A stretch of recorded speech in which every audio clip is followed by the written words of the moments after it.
네, 안녕하세요. 로열로더 로로쌤입니다. 자, 2021년 2월 10일 수요일 시황방송 시작하도록 하겠습니다.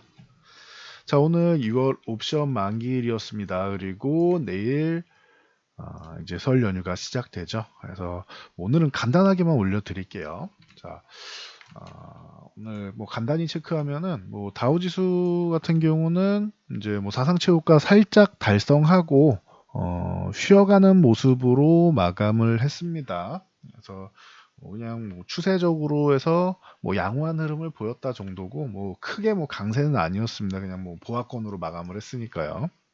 그리고 나스닥의 경우도 지금 다시 한번 이제 뭐 상승 흐름을 보였는데 뭐 크게 뭐 돌파해서 종가 기준으로는 그냥 보합권이죠. 그래서 약보합 강보합으로 해서 그냥 뭐 유지되는 정도로 마감되었다라고 보시면 될 것 같습니다. 그래서 뭐 특별한 여러분들이 뭐 이슈를 찾거나 할 거는 없는 것 같습니다. 우선적으로 지금 뭐 바이든 대통령이 중국과 무역 정책에 대해서 좀 미온적 반응을 보이고 있다. 뭐 관세 인하나 이런 부분에 대해서 이제 서두르지 않겠다. 그러니까 기존 정책을 좀 유지하면서 이제 좀 지켜보면서 생각해 보겠다 정도로 대응하고 있다라는 것, 이 부분만 알고 가시면 될 것 같아요. 그래서 정권 초기에는 이제 기후나 이런 부분, 환경적인 측면에서는 트럼프와 전혀 다른, 그리고 이제 뭐 헬스케어나 이런 부분에 대해서도 좀 전혀 다른 부분으로 가지만 이제 대외 정책을 봤을 때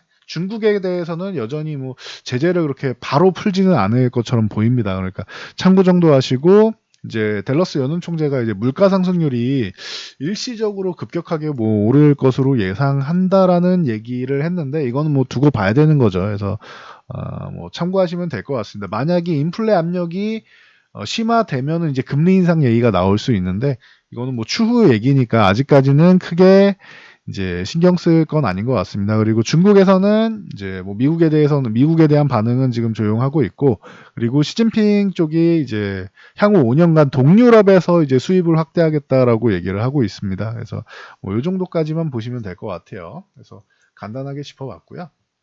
자, 우리나라는 만기일이었습니다. 어제 뭐 말씀을 드렸죠. 크게 밀리지 않는 것만 해도 지금 잘해주고 있는 것이고, 그리고 MSCI 뭐 리밸런싱 쪽 얘기 나오고 있는데, 이 부분에 대해서도 이제 뭐 크게 여러분들이 뭐 신경 안 쓰셔도 되고, 그냥 1, 2월은 뭐다 기관과 외국인이 포트폴리오를 좀 비워내고 이제 포트를 재편성하는 구간이다. 연기금 같은 경우는 주가가 너무 올라가지고 주식 비중이 높아져서 포트폴리오에서 높아져서 조금 더 매도 나와야 된다라는 부분 뭐 알고 계시면 될 것 같고요. 그래서 뭐 최근에 이제 기관 쪽에서 매도 나오는 부분에 대해서는 크게 뭐 신경 안 써도 된다. 자연스러운 현상이다라고 말씀드렸습니다. 그리고 만기일에는 이제 하락보다는 요 위쪽에서 좀 유지될 가능성이 높다. 지금 옵션 쪽에서 콜옵션을 매수를 많이 해놨기 때문에 돌파 시도가 나오면 좋고, 돌파 만약에 여기서 좀 과하게 돌파 시도가 나오면은 만기일 이후에 다시 한번 이렇게 지지력 테스트 받거나 아니면 다시 한번 이 박스권 안으로 들어올 가능성이 높고, 그래서 이 상단 3,100에서 3,154 요 정도에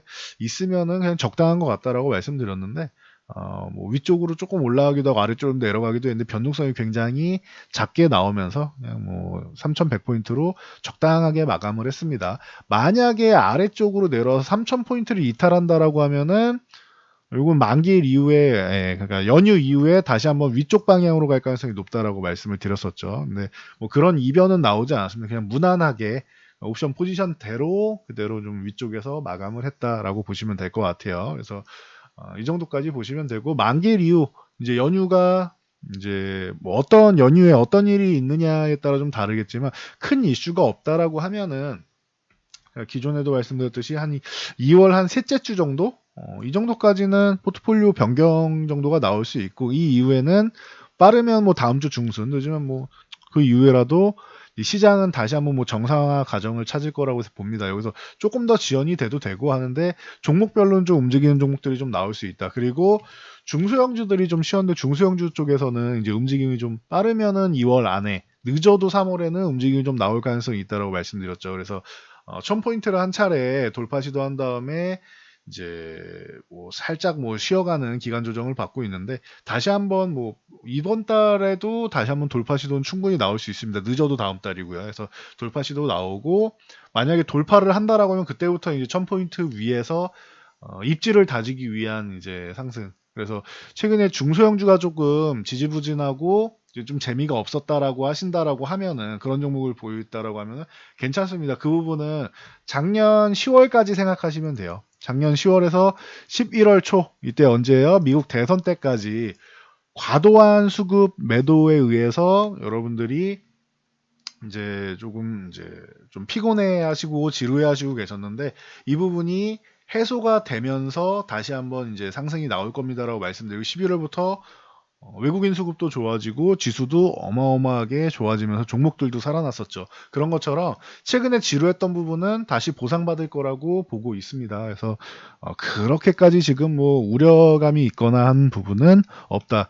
계속 말씀드리지만 우려감이 있으려면 이 구간에서 자꾸 밑으로 내려가려는 하방 압력이 있어야 되는데 하방 압력이 뭐 그렇게 나오지는 않고 있습니다. 참고하시고요. 그리고 오늘 같은 경우 외국인들이 이제 뭐 선현물을 매수하면서 좀 이제 상승을 좀 이끌었는데 콜옵션은 뭐 위쪽으로 올라오면서 좀 청산이 나온 정도다라고 보시면 돼요. 그래서 수급 동향상으로는 그렇게 뭐 나쁠 게 없었습니다. 그리고 장마감 이후에는 옵션 동향 뭐 중립 정도였으니까 크게 뭐 다음 주까지 해서는 기다려보면 되겠죠. 다음 주 수급을 보면서 여러분들이 판단하시면 되고 오늘 외국인들이 뭐 잘 해줬다라고 보시면 될 것 같습니다. 기관에서 매도가 좀 나왔지만 이 부분을 외국인이 잘 소화를 하면서 오히려 위쪽으로 선현물을 매수하면서 위쪽으로 좀 끌어올렸다. 그래서 외국인이 역시나 만기일에는 이 옵션 포지션을 무시할 수 없다. 상방향이 좀 어느 정도 있어서 아래로 강하게 내려가는 경우는 굉장히 큰 이변이다라고 뭐 말씀을 드렸는데 그런 이변이 나오면은 저희 같은 경우도 사실 오늘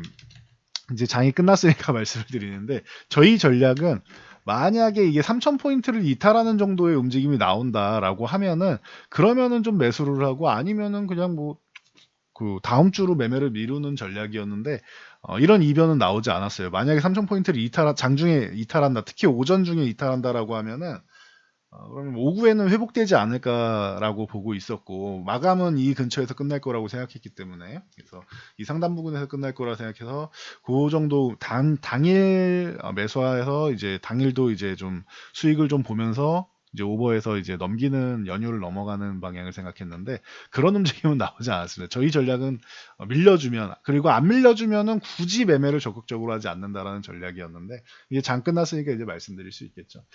그 전략은 이제 뭐 그냥 유효하게 그냥 지수가 무난하게 마감하면서 그냥 편안하게 넘어가는 만기일이었던 것 같습니다. 그래서 이번 만기일은 제가 크게 신경 안 쓰셔도 됩니다라고 말씀드렸는데 제가 신경 써야 됩니다. 이번엔 조금 리스크 관리를 하셔야 됩니다 하는 그런 만기일 쪽만 많이 신경을 쓰시면 될 것 같아요. 그래서 뭐 참고하시면 되고요. 전체적으로 이제 뭐 삼성전자를 비롯해서 일부 뭐 IT 종목들이랑 뭐 5G 종목들이랑 일부 종목들이 지지선을 일부러 이렇게 살짝 이탈시킨 종목들이 있어요. 괜찮습니다. 이거 고의적으로 이탈시킨 거고 여러분들 물량 털기 쪽으로 들어가는 종목들이 꽤 많이 있을 거예요. 그런 부분에 너무 신경을 쓰지 않으셔도 된다. 오늘 같은 경우에는 뭐 카카오가 지금 뭐 실적 모멘텀을 해가지고 아예 46만 원 요 구간을 넘어와야지 한 차례 올라올 수 있다라고 했는데 잘해줬죠. 카카오는 이제 기존의 모빌리티 쪽부터 시작해가지고 금융 쪽이랑 해서 사업을 다변화한다라고 제가 분명히 말씀을 드렸고 그래서 작년부터 해가지고 새로운 사업 신사업 쪽에 대한 모멘텀이 앞으로 꾸준히 있을 거다라고 말씀드렸는데 올해도 마찬가지입니다. 그래서 카카오나 네이버 언택트로만 작년에 올라온 게 아니다. 신사업에 대한 이제 기대감 그리고 이게 실적으로도 좀 뒷받침되고 하기 때문에 뭐 언택트가 플러스 알파 요인이 된 거지 꼭 그것 때문만에 올라온 건 아니다라는 거 다시 한번 말씀드리면 될 것 같아요. 셀트리온 그룹주가 실적으로 올라왔고 그리고 이제 이슈 같은 경우는 플러스 알파 요인이다라고 말씀드린 것처럼 카카오도 마찬가지입니다. 그래서 뭐 이렇게 뭐 언택트 관련주 중에서도 카카오라던가 아니면은 NC소프트 제가 뭐 최근에 게임주들 좀 강조해드리고 있는데 게임주가 뭐 시장의 대장이 될 수는 없겠지만 대장이 되기는 어렵다고 봅니다. 하지만 지금처럼 뭐 이렇게 NC소프트 정도 혹은 뭐 펄업이나 뭐 이런 좀 큰 종목들 그리고 이제 신작 게임에 대한 기대감이 있는 종목도 뭐 컴투스 같은 경우도 마찬가지. 그런 종목들 같은 경우에는 여러분들이 뭐 꾸준히 이제 매매하는 정도 쪽으로는 볼 수 있다라는 거 참고하시고, 기아차 같은 경우가 오늘 이제 뭐 하락을 조금 멈추고 이제 뭐 전일 이제 지지선을 살짝 이탈하는 것처럼 보였지만 바로 회복했죠. 그래서 말씀드린 것처럼 뭐 단기 급등에서 좀 쉬는 자리에서 그냥 박스권 형성하면서 쉬는 정도로 보시면 될 것 같아요. 그래서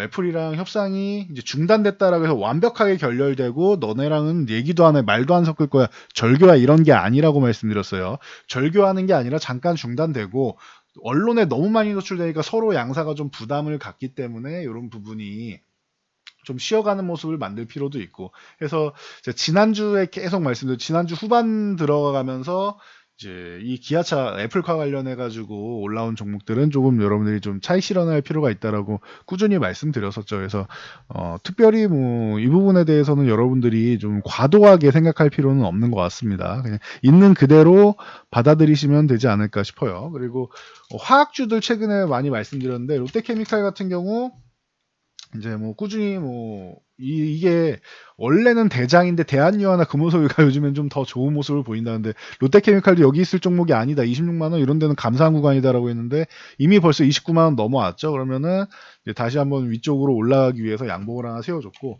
대한유화가 뭐 어마어마한 이제 또 상승을 보이면서 이제 다시 한번 이격을 벌이기 시작했습니다. 그래서 기존에 말씀드렸듯이 대한유화가 올해 같은 경우는 이제 분리막 쪽 전기차 관련 이슈나 뭐 이런 부분에서도 충분히 뭐 경쟁력을 갖고 있기 때문에 이격이 이렇게 벌어졌을 때는 만약에 추가적인 상승이 나올 때마다 조금씩 줄이면서 보는 게 좋지 않나라고 보고 있습니다. 그래서 이런 화학주 개념들도 좀 많이 좋았었고, 뭐 중소형주로 이수화학 같은 경우는 항상 이제 같이 저런 종목들 움직이면은 뒤쪽에서 좀 덜 올랐을 때 볼 수 있다라고 말씀드렸는데, 14,000 아래쪽에 있을 때 뭐 보는 게 좋겠죠. 그래서 이렇게 화학주 같은 경우도 뭐 좀 양호한 모습이었고, 전체적으로 오늘 같은 경우에는 조금씩 살아나는 종목들이 이제 꿈틀꿈틀 되기 시작하는 종목들이 이제 나오기 시작했어요. LG전자 같은 경우도 최근에 이제 뭐 급등 후에 좀 쉬는 구간을 좀 만들었었는데 다시 한번 이제 올라오고는 있는데, 바로 돌파하면 좋겠지만 LG전자도 이렇게 박스권 그리면서 좀 쉬는 모습이 나와도 괜찮습니다. 지금 아직까지는 뭐 단기 급등을 다 해소하기에는 뭐 부담이 될 수는 있는데, 여기서 만약에 한 차례 더 올라가도 되긴 해요. 20만 원 위에서 쉬어도 되고 여기서 쉬다가 다시 한번 올라가서 20만 원 넘어가도 됩니다. 그래서 LG전자는 20만 원 넘어가는 것도 가능성은 뭐 충분하다고는 봅니다. 근데 뭐 아직까지는 이제 18만 5천 원을 넘어가야지 그 다음에 20만 원을 넘어가는 것이니까 요 구간은 잘 보시면 될 것 같고요. 뭐 지금 뭐 자세한 부분에 대해서는 이제 설 연휴 시작이고 이제 중간중간에 제가 뭐 종목별 동향이라던가 해서 따로 영상을 좀 올려드릴 거예요. 그러니까 알람 설정하시면은 받아보실 수 있을 테니까 오늘은 간단하게만 정리해 드리겠습니다. 가벼운 마음으로 이제 명절 지내시면 될 것 같습니다. 그래서 만기일까지도 잘 정리가 됐고, MSCI 뭐 스몰캡 같은 경우는 변동이 없었습니다. 신규 편입되거나 뭐 제외되지 않고 변동이 없었다라는 거 참고하시고, 모두 명절 잘 보내시고 새해 복 많이 받으시고요. 올 한 해 건강하시기 바랍니다. 저는 이만 물러가도록 하겠습니다. 영상이 도움되셨다면 좋아요와 댓글, 알람 설정 해주시고요. 자, 영상 잘 참고해서 모두 안전 투자하시기 바랍니다. 저는 연휴 때 추가적인 영상으로 다시 돌아오도록 하겠습니다.